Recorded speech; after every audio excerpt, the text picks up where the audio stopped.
They're not talking. That's still the same at the same time. They're not. They want to make these movies on part of the kind of little built up. It's like the nerds like me, but whatever. Everyday person's not going to get it, so it's a shock. But it looks like pretty rugged. Well, they're making 3 movies. One's going to be like, I think one's supposed to be set before. Well, one's supposed to be silent. This one's going to be going in broken.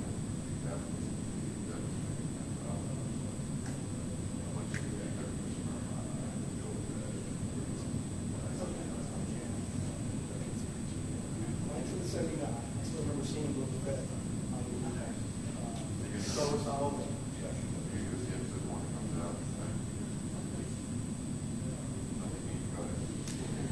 I saw it twice in the theater. I enjoyed it when it came out. It was on Channel 17. I saw it. It did not show the first day. I like to see it full screen.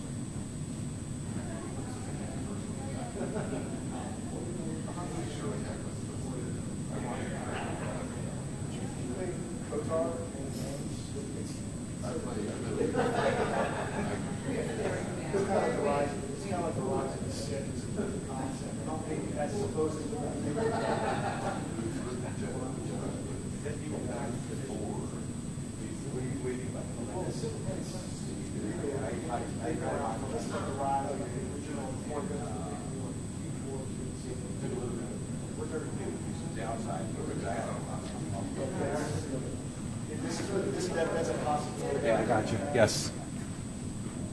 Can we do it again? I got you.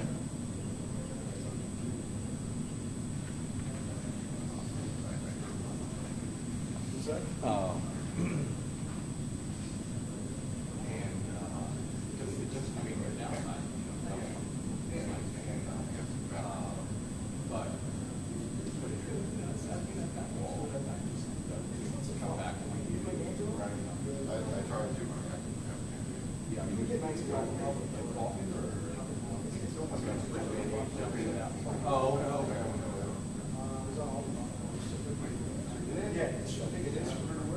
Amazon actually had them like, I don't know, maybe 5 things. But it's like a, it's not only, they might have to take it off the cast, and then just like, and like you'll pick up, it's interesting, it's a lot of fun, you build the character stats up, you build like get 100 stats from it.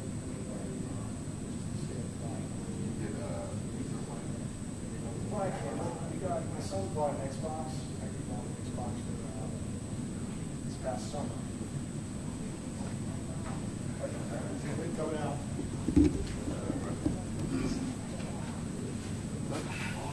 And thank you for coming. Did we get the news conference?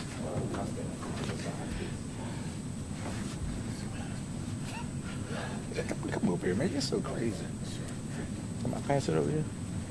All right. Let me know when you're ready. Grip, you ready?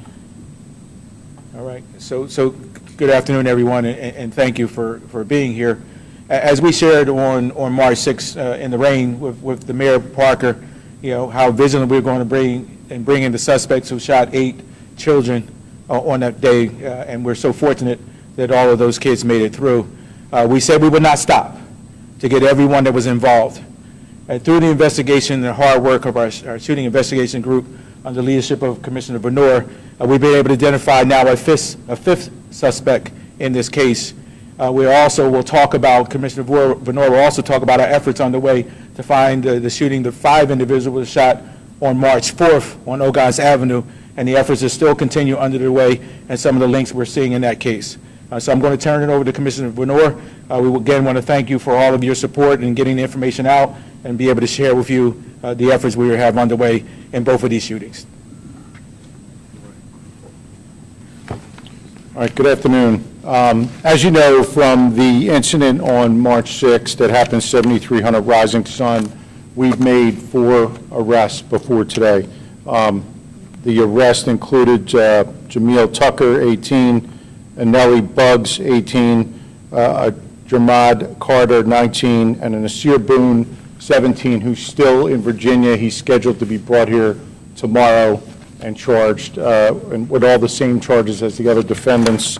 It's an attempted murder charge, 8 counts of aggravated assault, conspiracy, and all related gun charges and other offenses.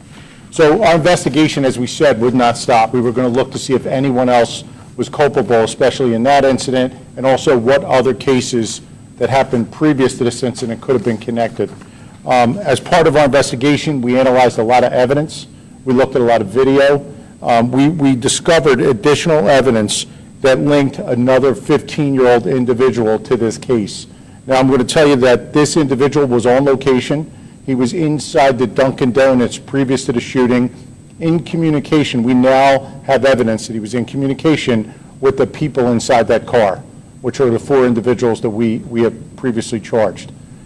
During those communications, he identified some people for them. He described them and sent pictures to them while they were inside the car, and the communication went back and forth. He even says at one point, "I'm wearing this type of clothing, don't cook me." And then at the point where they were leaving the Dunkin' Donuts to walk to the bus stop, he types the word "go." And that's when you see on the video the individuals, the 3 individuals exit the car and walk towards the bus stop and commit the shooting. This individual is seen on the video and then walks away. So based on our investigation, we now today arrested Jeremiah Jefferson, 15-year-old male. He lives in the Northeast on Robin Street. He is charged with all the same charges as the first 4 individuals: attempted murder, aggravated assault, 8 counts, criminal conspiracy, violation of Uniform Firearms Act charges, several charges there, possession of instrument of crime, simple assault, and recklessly endangering another person. He's here in the building, and he'll be charged soon with those charges as we move forward. We are not done. We are still looking back, as the Commissioner said, on several other incidents that we now believe could be connected to this shooting that happened on March 6th. Some of them are homicides, and some of them are non-fatal shootings. One particularly happens 2 days before this at 6200 Ogon. So you know we sent out some images of a sweatshirt, very distinct, that we believe somebody has seen before on that individual, some images of the individual. We still need help on that case to bring charges on somebody. So we're urging the public, if you know anything about that case, to call us at our tip line, 686-TIPS-8477. Through all the other evidence that we've now been looking at in the other cases so far, and there's a lot to go, there was a homicide that occurred on 2/15, which is February 15th, 9/12 in the evening at 5800 block of Rising Sun Avenue. In that case, 20-year-old male by the name of Christopher Downing was shot multiple times and found on the highway by officers. He was pronounced a short time later at Temple Hospital. That individual, that evidence at that scene and other evidence that we collected in this case allowed us to charge one of the previous defendants, Nellie Buggs, with murder in that case. Now, we have a warrant. He's in custody. He'll be brought here tomorrow, and he'll be charged with homicide in that case. But we're not done. We have a lot more evidence to go through. We're working with the DA's office to go through that evidence. So there are other incidents we believe are connected. We have other evidence that other people that might be linked to these people. So we're working. We also are still asking that if you know anything about these individuals or these cases, to call us either at our shooting investigation group, homicide, or our tip line at 686-TIPS. And with that, I'm going to turn things over to the First Assistant District Attorney, Bob Listenbee. Thank you. Good afternoon, everyone. As the Deputy Commissioner indicated, my name is Bob Listenbee. I'm the First Assistant District Attorney here in Philadelphia County. I'm here on behalf of District Attorney Larry Krasner. First of all, I'd like to thank our partners who have done an outstanding job in investigating all the cases that have been listed here before, specifically the Northeast High School shootings that took place and the shootings that took place in the area of Imhotep Charter High School. I'd also like to thank specifically again PPD, Commissioner Bethel here with his team. I'd like to thank Mayor Sherelle Parker and her administration. I'd like to thank Sheriff Rochelle Bilal and the Sheriff's Department and their team. In addition, there are a number of other agencies involved, the FBI, U.S. Marshals, and ATF.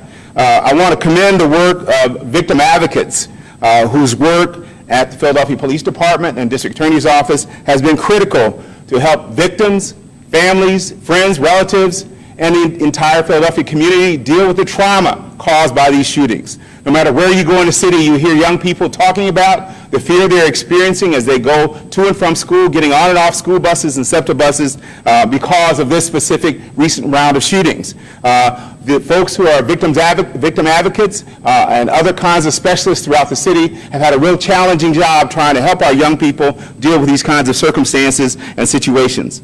Finally, I want everyone to know this. The District Attorney's Office is going to vigorously prosecute these cases. The cases have been turned over to the Gun Violence Task Force within the District Attorney's Office. They're already working on the cases diligently, and they will be followed very closely by the DA himself.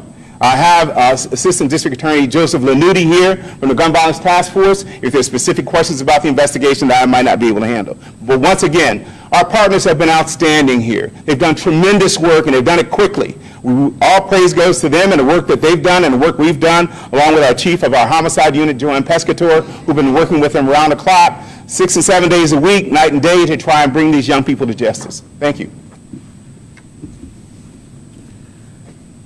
Any questions?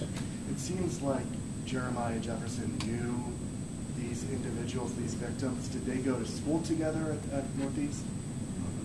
Yeah, I think we're not going to be able to get into those level of detail at this point.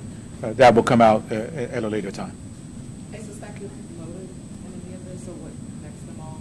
The motive, and we still have not determined the motive at this point. I mean, we do not know at this point what the motive is amongst the two parties. And what about the previous shooting at the Motel? Can you say at this point if the two are connected? Well, you want to? I mean, as we said, we believe some of these are connected. You know, there's some kind of two neighborhood groups that seem to be going back and forth. Some of the shootings were spread apart in the beginning. Those two were actually 2 days apart. We do believe they're connected. We don't have the exact motive of why those targets were picked. We just don't. But we're looking at that, and we're just getting started with this. We're not in any way done with this investigation. So we're going to get to the bottom of Ogans, and maybe that'll give us more answers, but we need to get enough to charge somebody in that case. In addition to the crimes that the incidents that you listed, can you give a ballpark about how many you think could possibly be connected, how many you're looking at? I'm not going to give an exact amount, but there's several that we think are connected. And I do want to assure you, you know, though we brought the case in the second job of the 8 children shot in first, we're working diligently for the individuals who were shot and killed on the Ogans. I mean, clearly there was different dynamics with that job because we had video and car and other things that were able to lead us in that investigation. But let the MOTEP community and those in that Ogans community understand we're working just as diligently and working hard to bring those individuals into custody who did that offense on that Monday. Are there there's still 2 victims in the hospital still? I'm not sure of how many are still, at least 2. They're but both that's in good condition. good condition, but yes, we still have, from what I'm understanding, 2. All right. Real quick, for families watching this tonight, any message to them? I know you've been constantly working to try to find, did this and piece everything together. Any message you want to get across to them tonight about just trying to get their kids to school safe? Well, listen, I mean, we understand the challenges. I will always continue to tell you, despite those occurrences on that week, that school is the safest place for our kids to be. Now, I know that's a challenge when you have 11 children shot in a week.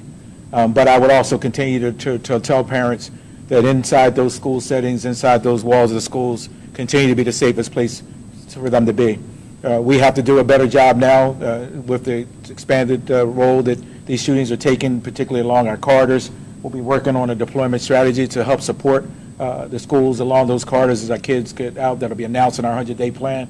But I understand their fear, right? And so we're going to be working hard to be able to address those fears, working with our partnership with SEPTA to try our best to cover those corridors and cover those young people. But we're also sending a message today, you know, that our young people or anybody out there who decides that they want to engage in this type of behavior, that we're going to come after you. And here, as Mr. Listenbee indicated, our partners working with ATF, the marshals, FBI, you know, the DA's office, the gun violence task force, all the list goes on and on. This was a collective effort. And so I also want them to know that when they do engage in this activity, we're going to come after you. And we're going to get you. And this is a clear example of the posture we're going to have, and we've always had, but we're going to continue in our work in the city. Thank you, everybody.